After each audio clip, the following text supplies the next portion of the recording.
Madame Sey, maîtriser les coulisses d'entreprise jusqu'au top management a toujours semblé être une aventure pour les femmes. Pouvez-vous nous dire quel est votre parcours académique et professionnel jusqu'à la direction générale du 3FPT?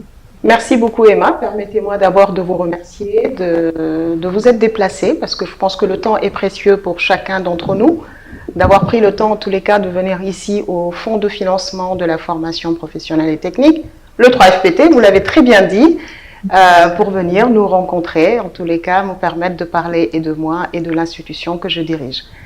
Alors mon parcours académique d'abord, j'ai eu l'opportunité d'aller poursuivre mes études supérieures en France, où j'ai obtenu un doctorat en sociologie et je suis diplômée en urbanisme aménagement. J'ai exercé en France et j'ai fait un premier retour au Sénégal parce que c'est toujours l'appel du pays, l'appel de toujours cette volonté, cette soif de servir son pays. Je suis rentrée en 2005 d'abord, où j'ai eu des expériences également professionnelles et pour des raisons professionnelles, je suis retournée. Et cette fois-ci, un second retour en 2015 où j'ai intégré la Caisse de dépôt et consignation du Sénégal. Et en 2019, quand j'ai eu l'insigne honneur d'être nommée par le chef de l'État comme directrice générale du Fonds de financement de la formation professionnelle. Alors, nous avons remarqué qu'aujourd'hui, tous les feux sont ouverts en ce qui concerne le recrutement de femmes en entreprise. Qu'en est-il du taux de pourcentage féminin au niveau du 3FPT? Alors, c'est une très belle question parce que figurez-vous que je suis arrivée au 3FPT en 2019 et quand je suis arrivée, j'ai été émerveillée, j'ai été de voir qu'il y avait beaucoup plus de femmes que d'hommes.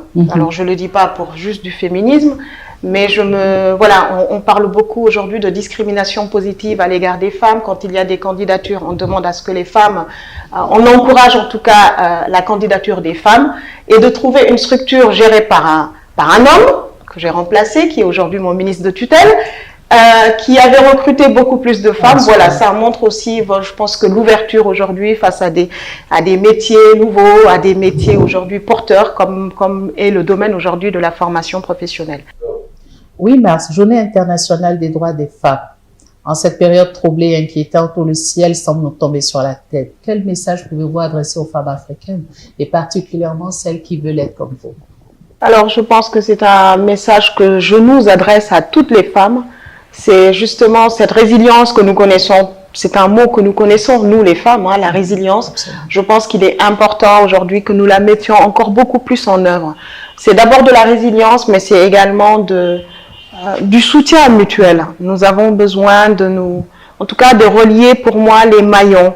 Il y en a une qui est forte dans ceci, l'autre dans autre chose, qui a des compétences différentes et que nous puissions en tous les cas mettre en synergie toutes ces forces parce que nous sommes des femmes fortes et je suis sûre qu'on parle que du 8 mars mais c'est tous les jours où nous le prouvons et où nous avons la capacité d'aller au-delà même de en tout cas de libérer tout notre potentiel mais ensemble. Je pense que c'est un message à l'unisson où j'appelle toutes les femmes, en tous les cas, quelle que soit la station où on est aujourd'hui. Absolument.